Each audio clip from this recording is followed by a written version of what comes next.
Hey fifth graders, we're going to go ahead and take a look at the metric units, the metric system of measurement. And the metric system tends to be a little bit easier than the customary system because we have these prefixes that tell us exactly the size of each unit, and there's just 3 units that we need to know about. So it makes life a little bit easier to figure out instead of trying to remember, oh, is it 8 fluid ounces or 16 fluid ounces and 3 feet, and you have all these other numbers floating around in customary. So metric is very straightforward, and we use our powers of 10. So in the metric system of measurement, we rely on the prefix of each measurement to tell us the size of that measurement. So we're going to start here at the base unit. Now our base units are grams. So we have grams, liters, and meters. And I'm just going to kind of scoot down here to the, middle half here. So length is meters, mass is grams, and the capacity or the volume is liters. Okay, so those are the units that relate to those 3 types of measurement. And let's talk about the sizes. So we have these different, prefixes that mean different numbers. So if you watch the, I think it was the Flocabulary video on your playlist, they came up with a neat little saying to help you remember the order of kilo, heka, which also can be written as hecto, deca, base unit, deci, centi, milli. So King Henry, I'm going to write this up here, King Henry died by drinking chocolate milk. Seems very strange, but that tells you the order of KHD, base unit, DCM. So that just represents each of your prefixes. So kilo means 1,000.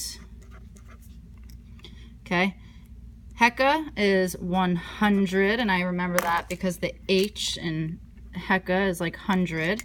Deca is 10. And then we're down to our base unit, which is just 1 gram, 1 liter, 1 meter. Now we're going to get less than 1, and we're going to be talking about powers of 10. So we have deci is 1/10, which can also be written as 0.1. Centi is 1/100th, or 0.01. And then milli is 1/1000th, which is 0.001. And I want to talk about how we abbreviate these. So kilo is going to be with a K. So if we're talking about a kilogram, it's kg. If we're talking about a kiloliter, it's KL, and the L is capitalized for liter. And then kilometer is km. And then you have HG, HL, and HM. Sorry, this is running out of ink. We've got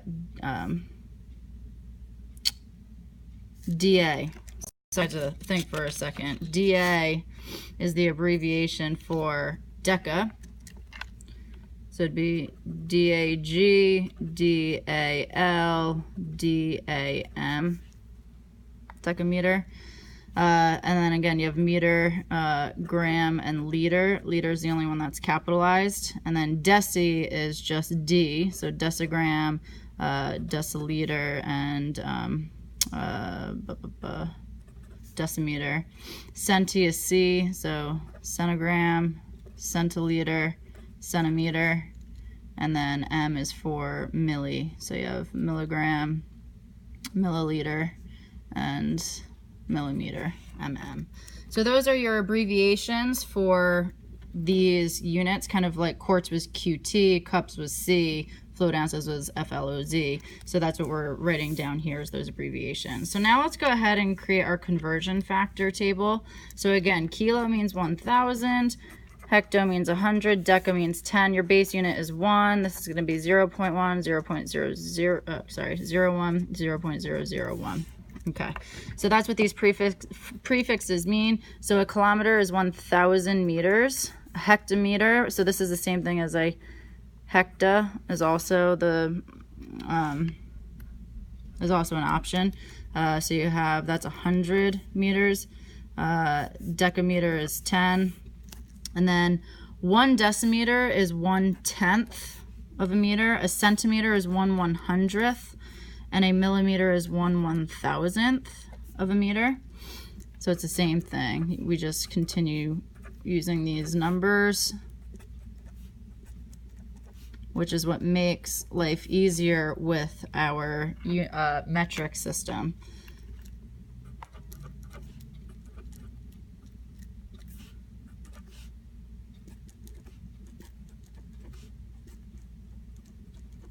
Okay, so these numbers are going to be really important when we're multiplying and dividing to convert our units. So let's talk about that. So when we're converting metric units, we are going to use the same process as we did with our customary units. What was that process? Well, there were two big things you needed to do. You needed to decide if you're going to multiply or divide. And remember, big to small, you multiply. And then small to big, you divide.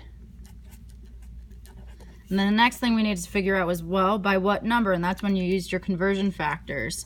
So that is when we're going to use our conversion factors to figure this number out. So we're going to use that table that we just filled out. So when dealing with metric units, what's nice is that we're dealing with powers of 10. So it's 10, 100, 1,000, as you just saw. And when you multiply by a power of 10, all you need to do is shift the decimal to the right the same number of times as the number of zeros in the power of 10. Or if you have whole numbers, you just tack on the same number of zeros as your power of 10. And when you're dividing by powers of 10, all you need to do is shift the decimal to the left to make the number smaller, the same number of times as the number of zeros in the power of 10. So let's do some examples. So I need to go from 4 kilometers to meters. So I'm going from big to small. So I'm going to multiply. So I'm going to take my 4 and I'm going to multiply. Well, how many meters are in a kilometer? Well, 1 km is 1,000 meters. So I'm going to multiply this by 1,000. And you get 4,000. 4,000 is the answer. 3,000 meters to kilometers. So now we're going from small to big, which means we're going to divide. So I'm going to take 3,500 and I'm dividing by 1,000 because, again, the kilometer and meter, the relationship is 1,000. Okay. I'm going to cancel out my zeros to make this a little bit easier. And now this has become 35 divided by 10. Well, 10 goes into 35 3 whole times, and there's 5 left over, which is 3.5. That's 3.5 kilometers. And that's your answer. Let's go through a couple more together. 550 centimeters to meters. Okay, well, I know 100 centimeters makes up 1 meter. I'm going from small to big, so I will divide. Okay, so I'm going to take 550, and centi means 100th. I'm going to divide by 100, and that goes in, 10 goes into 55, 5 times, there's 5 left over, so that's 5.5 meters. 550 centimeters is indeed 5.5 meters. And lastly, 3 liters to milliliters. Okay, I'm going from big to small, so I'm going to multiply.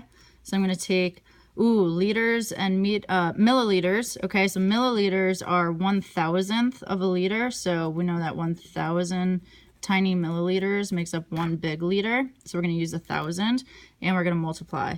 So we're going to do 3 times 1,000 and we get 3,000. Now, back up to what I was talking about, shifting decimals. So since I divided by 100, your shortcut, there's 2 zeros and 100. I could have just shifted this to the left twice, and I got 5.5, which is indeed equal to 5.5. If we look up here, dividing by 1,000, I could have just taken my decimal and shifted it 1, 2, 3 times because there's 3 zeros in 1,000. So if you want to use that method, you absolutely can, or you can just use your division skills, or you can just use your knowledge of improper fractions and mixed numbers. But I want you to go ahead and finish the rest of this on your own, and you can check the answers on the website on the completed version. So go ahead and get started on the rest of this worksheet.